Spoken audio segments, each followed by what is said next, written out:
In the desert city of Makkah, a man named Muhammad, peace be upon him, was born, an orphan raised in truth and honesty.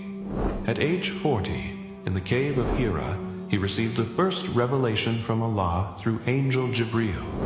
He called people to worship one God, to abandon idols, and to live with justice and mercy. Despite persecution, he remained firm. He migrated to Medina, united tribes, and established a peaceful Islamic state. In 23 years, he changed the world, not with weapons, but with the Quran, character, and unwavering faith. He is Muhammad, the final messenger of Allah. Hello everyone, welcome to my second video assignment in the course mata kuliah Pengembangan Materi Sejarah Kebudayaan Islam. Perkenalkan, nama saya Ummu Salamah, mahasiswi semester 6 dengan NIM 2311232. Pada tugas video kali ini, saya akan menceritakan tentang peristiwa kelahiran Nabi Muhammad SAW, masa kecilnya, dan ketika beliau menerima wahyu.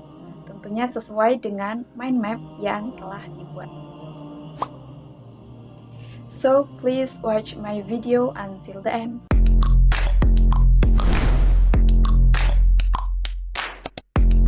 Nah, berdasarkan mind map yang sudah saya buat, selanjutnya langsung saja ke inti pembahasan. Tentunya di awal sudah saya jelaskan bahwa saya akan menjelaskan lebih lengkap tentang peristiwa kelahiran Nabi Muhammad SAW, masa kecil beliau, serta peristiwa ketika Nabi Muhammad menerima wahyu pertama dari Allah Subhanahu wa Ta'ala. Tentu, peristiwa-peristiwa ini sangat penting untuk dipahami bagi umat Islam, karena kisah ini menjadi bagian awal dari perjalanan hidup Nabi Muhammad sebelum beliau diangkat menjadi Rasul yang tentunya membawa ajaran Islam kepada seluruh umat manusia hingga saat ini. Yang pertama, saya akan menjelaskan tentang peristiwa kelahiran Nabi Muhammad SAW secara ringkas. Nabi Muhammad SAW lahir di kota Mekah yang terletak di Jazirah Arab. Beliau lahir pada tahun 570 Masehi yang dalam sejarah dikenal dengan sebutan Tahun Gajah. Tahun tersebut disebut Tahun Gajah karena pada saat itu terjadi sebuah peristiwa besar, yaitu penyerangan Ka'bah oleh pasukan Abraha. Abraha merupakan seorang penguasa dari Yaman yang ingin menghancurkan Ka'bah agar masyarakat Arab itu tidak lagi melakukan ibadah di sana. Abraha membawa pasukan yang sangat besar dan dilengkapi dengan gajah-gajah perang. Namun Allah Subhanahu wa Ta'ala melindungi Ka'bah dengan mengirimkan burung yang bernama burung ababil yang melempari pasukan Abraha dengan batu-batu kecil dari tanah yang terbakar hingga mereka hancur. Peristiwa ini dijelaskan dalam surah Al-Fil ayat 1-5, yang artinya secara ringkas bahwa Allah mengirimkan burung-burung yang melempari mereka dengan batu dari tanah yang terbakar, sehingga mereka menjadi seperti daun yang dimakan. Pada tahun yang sama dengan peristiwa tersebut, lahirlah Nabi Muhammad SAW. Muhammad merupakan putra dari pasangan Abdullah bin Abdul Muthalib dan Aminah binti Wahab. Namun sebelum Nabi Muhammad lahir, ayah beliau yaitu Abdullah sudah meninggal dunia. Karena itu, sejak lahir Nabi Muhammad SAW sudah dalam keadaan yatim. Nabi Muhammad SAW lahir pada tanggal 12 Rabiul Awal. Kelahiran beliau membawa kebahagiaan bagi keluarga Bani Hashim, yakni salah satu kabilah yang terhormat di kota Mekah. Yang kedua, masa kecil Nabi Muhammad SAW. Masa kecil Nabi penuh dengan berbagai ujian kehidupan, namun juga penuh dengan keberkahan. Ketika beliau masih bayi, Nabi Muhammad diasuh oleh seorang wanita dari suku Bani Sa'ad yang bernama Halimah Tusa'diyah. Pada masa itu, masyarakat Arab memiliki kebiasaan untuk menyerahkan anak-anak mereka kepada wanita dari pedesaan, agar anak tersebut tumbuh dengan lingkungan yang lebih sehat serta memiliki bahasa Arab yang lebih baik serta fasih. Selama Nabi Muhammad diasuh oleh Halimah Tusa'diyah, banyak keberkahan yang dirasakan oleh keluarga Halimah. Misalnya ternak mereka itu menjadi lebih sehat dan kehidupan mereka juga menjadi lebih baik dibandingkan sebelumnya.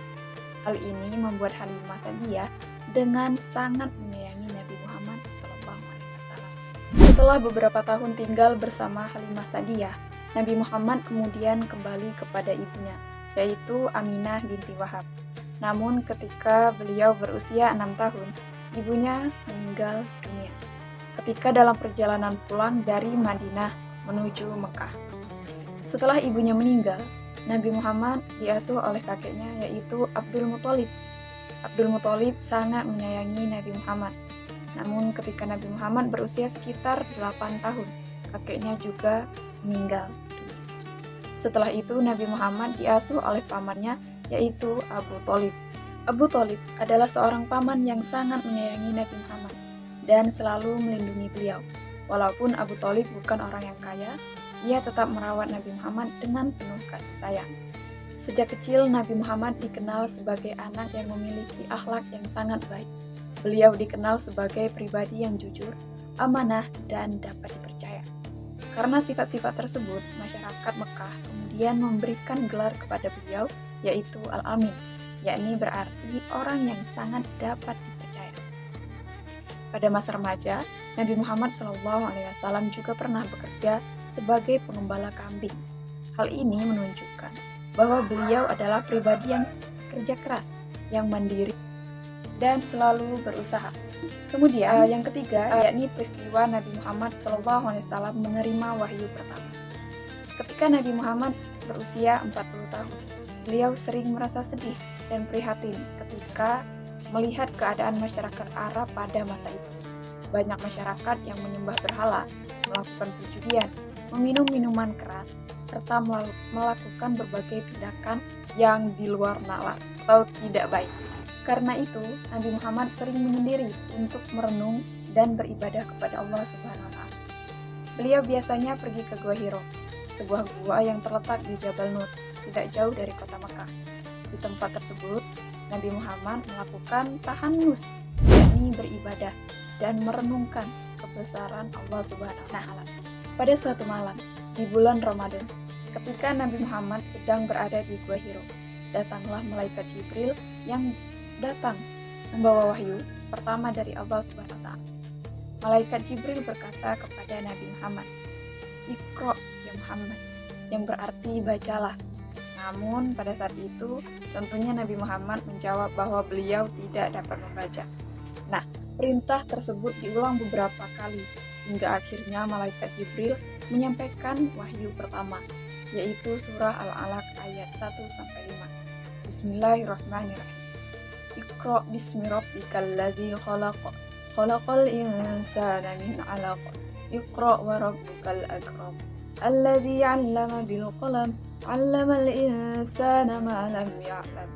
Yang artinya, bacalah dengan nama Tuhanmu yang menciptakan. Dia telah menciptakan manusia dari segumpal darah. Bacalah, dan Tuhanmu lah yang maha mulia, yang mengajar manusia dengan perantaraan pena. Dia mengajarkan manusia apa yang tidak diketahuinya. Nah, peristiwa inilah yang menjadi awal turunnya wahyu kepada Nabi Muhammad SAW dan menjadi tanda bahwa beliau telah diangkat menjadi Rasul terakhir yang akan menyampaikan ajaran Islam kepada seluruh umat manusia. Setelah beliau menerima wahyu pertama, Nabi Muhammad yang pada saat itu beliau sudah menikah, pulang ke rumah dalam keadaan sangat terkejut dan kemudian bertemu dengan istrinya, yaitu Khadijah binti Khuwailid. Khadijah kemudian menenangkan beliau dan memberikan dukungan agar Nabi Muhammad SAW tetap kuat dalam menjalankan tugas sebagai Rasul Allah. Nah, pada penjelasan ketiga poin yang sudah saya jelaskan sebelumnya, kita bisa mengambil kesimpulan bahwa dari penjelasan tersebut kita dapat memahami bahwa kehidupan Nabi sejak lahir hingga menerima wahyu penuh dengan berbagai peristiwa penting dan penuh dengan rintangan. Meskipun beliau mengalami berbagai ujian sejak kecil, seperti menjadi yatim dan kehilangan orang tua, Nabi Muhammad tetap tumbuh menjadi pribadi yang memiliki akhlak yang mulia. Peristiwa turunnya wahyu pertama di Gua Hiro menjadi awal dari perjuangan Nabi Muhammad dalam menyampaikan ajaran Islam kepada umat manusia. Baik, mungkin hanya ini yang bisa saya sampaikan. Lebih dan kurangnya tentunya saya minta maaf. Kepada Allah saya mohon ampun. Dan video kali ini tentunya selesai. Saya akhiri, wabillahi taufiq walhidayah. Wassalamualaikum warahmatullahi wabarakatuh.